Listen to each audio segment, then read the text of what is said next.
അഥവാ ആ ഖബറിലേക്ക് ചേർത്ത് വെച്ച വേദനയുമായി പിന്നീട് അങ്ങോട്ട് അള്ളാഹുവിന്റെ ചോദ്യങ്ങൾക്ക് മുൻപിൽ രക്ഷപ്പെടാൻ നമ്മൾക്ക് സാധിക്കണമെങ്കിൽ പ്രിയപ്പെട്ടവരെ, ഈ ദുനിയാവിലേക്ക് നമ്മൾ വന്നത് എന്തിനാന്ന് ചിന്തിക്കണം. എന്തിനു വന്നതാ ഈ ദുനിയാവിലേക്ക്? നമ്മൾ എന്തിനു വന്നതാ? കുറച്ച് കുട്ടികളായിട്ട് ജീവിക്കണം, അത് കഴിഞ്ഞാൽ ഒരു പെണ്ണെട്ടണം, പെണ്ണെട്ടിയാ പിന്നെ മക്കളെ പ്രസവിക്കണം, പ്രസവിച്ചാൽ പിന്നെ മക്കൾക്ക് വേണ്ടി ജീവിക്കണം, പിന്നെ വയസ്സായി കുറച്ച് എന്തെങ്കിലുമൊക്കെ ചെയ്തങ്ങ് മരിച്ചോണം. ഇത്രേ ഉള്ളൂ പലർക്കും ജീവിതത്തില്. അതിനുവേണ്ടി മാത്രം ആ പടച്ചോൻ ദുനിയാവിലേക്ക് പറഞ്ഞയച്ചത് എന്നൊരു ധാരണ.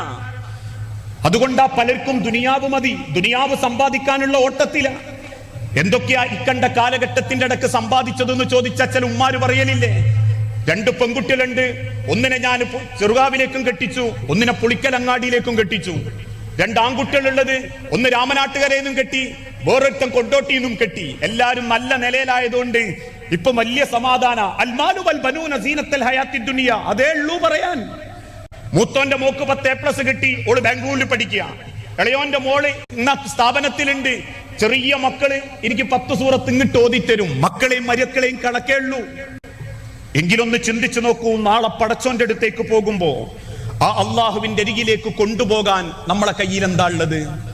ദുനിയാവിന്റെ ഓട്ടത്തിനിടയിൽ പടച്ചോന്റെ അരികിലേക്ക് കൊണ്ടുപോകാൻ ആർക്കും ഒന്നുമില്ല. ചിലർക്ക് പണമാ മുഖ്യം. അതുകൊണ്ട് ആ പണത്തിന് വേണ്ടിയിട്ട് എന്ത് സ്വഭാവം അവര് കാണിക്കുന്നത്.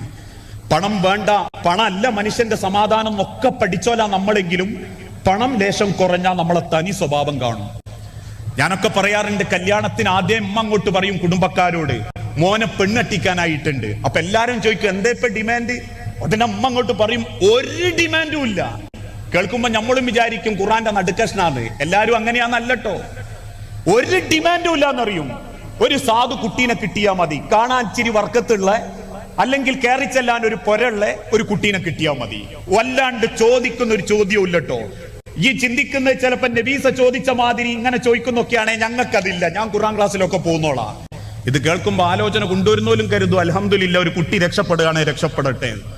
കല്യാണമൊക്കെ കഴിച്ച് ആദ്യത്തെ ഒരു 10 ദിവസം കഴിഞ്ഞാൽ പിന്നെ അമ്മാന്റെ ചോദ്യം വേണം ചില പെൺകുട്ടികളെ നേരെ. അല്ലോളെ, എനക്ക് അമ്മമാരില്ലേ? ഓ, അമ്മമാർ എനിക്കെന്താ തന്ന്?